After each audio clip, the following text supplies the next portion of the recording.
नमस्कार मित्रांनो, कधीही विनाश होण्याला सुरुवात होते तेव्हा ती सुरुवात वाणीचा संयम तुटल्यावर होते. तुमची सगळ्यात मोठी संपत्ती तुमचं दिमाग आहे, म्हणून तुम्ही त्याला कायम पॉझिटिव्ह ठेवा. दुसऱ्यांना खुश ठेवता ठेवता स्वतः बर्बाद होऊ नका. कधीही परत असं होतं, नंतर ना तुम्ही स्वतःचे राहाल ना दुसऱ्याचे. लोकांना त्यांच्या लायकीत ठेवणं जर सुरू केलं तर म्हणतात तुम्ही खूप बदललाय. जीवनाचा सफर असाच एकट्याने निघून जातो आणि म्हणाल प्रत्येक पावलावर सोबती कोणी आहे. जेव्हा पुरुष एखाद्या स्त्रीविषयी जेवढा अधिक विचार करतो तेवढी जास्त आठवण काढतो. अनावधानाने तिच्याजवळ ते व्हायब्रेशन्स, ते संकेत तिला मिळत असतात.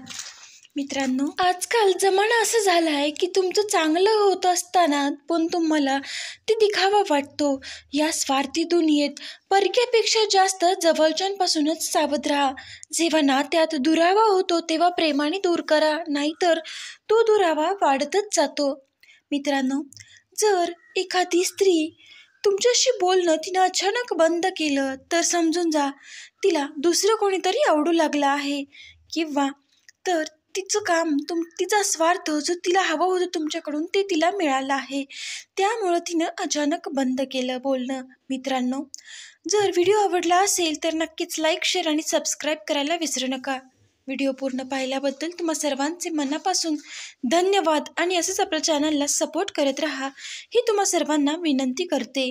आपलं चॅनल नवीन आहे आणि तुम्ही खूप छान सपोर्ट करताय, याबद्दल तुम्हा सर्वांचे मनपूर्वक आभार.